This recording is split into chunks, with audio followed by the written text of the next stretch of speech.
हवा की एक और बेटी जुल्म की दास्तान बनी। मेरे साथ मौजूद हैं काजल, जिनका ताल्लुक इकबाल टाउन से है, और हम इनसे पूछेंगे आखिर इनके साथ क्या हुआ। इनकी कहानी सुनते हैं इन्हीं की ज़ुबानी। हम 3 बहनें हैं। मुझे तो जब होश भी नहीं थी तब हमारी अम्मी ने शादी की है। हम 3 बहनें हैं, तो फिर जब मेरी अम्मी ने शादी की है तो फिर हम ना अलग, हम मामी मामू ने हमें पाला है। हम उनको ही शुरू से अम्मी अब्बू फिर बोलते थे। तो जब हमें होश आया, समझ आया, फिर हमें पता चला हमारी अम्मी ने शादी ऐसे की है उसके साथ। तो फिर आना जाना लगा रहा। तो तब हम अपने पाँव पे खड़ी हुई हैं, हम जवान हुई हैं। तो फिर अम्मी को मेरी धमकी देने लग गया, जाओ उनसे पैसे लेके आओ, नहीं तो मैं तुम्हें मारूंगा, ये है वो है। अम्मी उसके साथ बोल के हमारे घर आई है।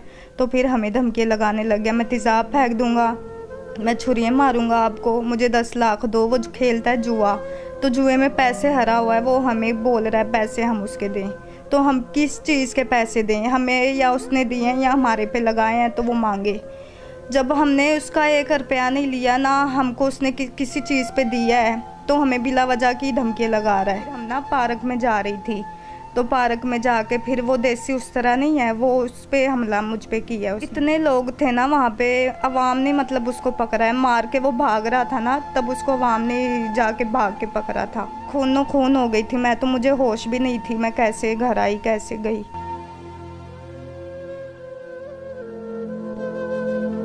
दो 3 दफ़ा हमारे घर आया है, घर पे आके दरवाजे वगैरह उसने खड़काए, हमने दरवाज़ा नहीं खोला। हमें धमकी लगा रहा था ना, तो हमने दरवाज़ा नहीं खोला। मैंने पुलिस को कॉल किया है, पुलिस आई है, तो तब भाग गया है पुलिस को। फिर मैंने पुलिस वाले को उसका नंबर लिखवाया है, तो पुलिस ने उसको कॉल की, आप कहाँ हैं भाई, आए हमें यहाँ पे आके मिले। तो उसने बात ही नहीं की, कह रहा मेरी बीवी यहाँ पे है।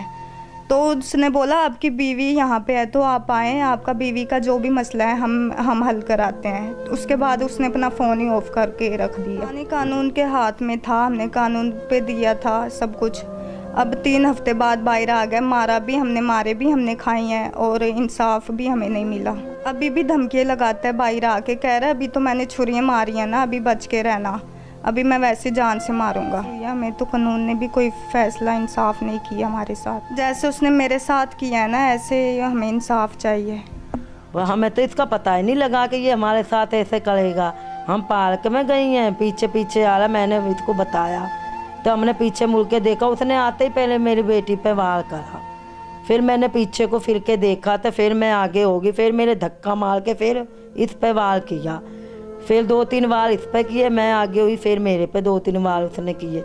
मैं क्यों अपने बेटियों का बुरा सोचूँ? हाँ, आखिर को मेरे इनके पीछे, इनके अलावा मेरा है ही कौन? मैं तो इस इल्म का पता ही नहीं कि उसकी जमानत कब होएगी कब नहीं। वो तो जब बाहर आ गया ना, जब हमें पता लगा कि उसकी जमानत होगी, हमें तो किसी ने बताया ही नहीं। तो मैं तो यही कहती हूँ, जो ऐसे आदमी होते हैं उनको कड़ी से कड़ी सजा दी जावे। गैर कानूनी बच्चियों पे हाथ उठाते हैं, बच्चियों को पैसे कहते हैं, वे किधर से ले आके दें उसको?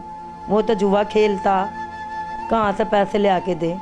जी, तो नाज़रीन, आपने काजल और उसकी वालिदा की गुफ्तगू सुनी, किस तरीके से सुतेले बाप ने बेटी को तशद्दुद का निशाना बनाया, और सिर्फ़ अल्लाह ताला की ज़ात ने इसकी जान बचाई, अदरवाइज़ वो इसको मार चुका होता। हम सब लोग इस वक्त क्या कर रहे हैं, 3 हफ्ते बाद उसकी ज़मानत हो जाती है और पता भी नहीं है इनको कि उसकी ज़मानत कैसे हो गई। और पाकिस्तान में जिस तरीके से जो मामला हो रहे हैं आप सब लोगों के सामने है, इनको इंसाफ फराहम किया जाए। और अभी जो वो धमकियाँ लगा रहा है कि मैं तेज़ाब फेंक दूँगा या मैं मार दूँगा, मैं ये कर दूँगा, खुदा रहा इनके ख़िलाफ़ ऐसी कार्रवाई की जाए ताकि इनको इंसाफ मिल सके। इजाज़त दीजिए, अपने मेज़बान अब्दुल रहमान को फ़िल वक्त के लिए इतना ही। अल्लाह हाफ़िज़।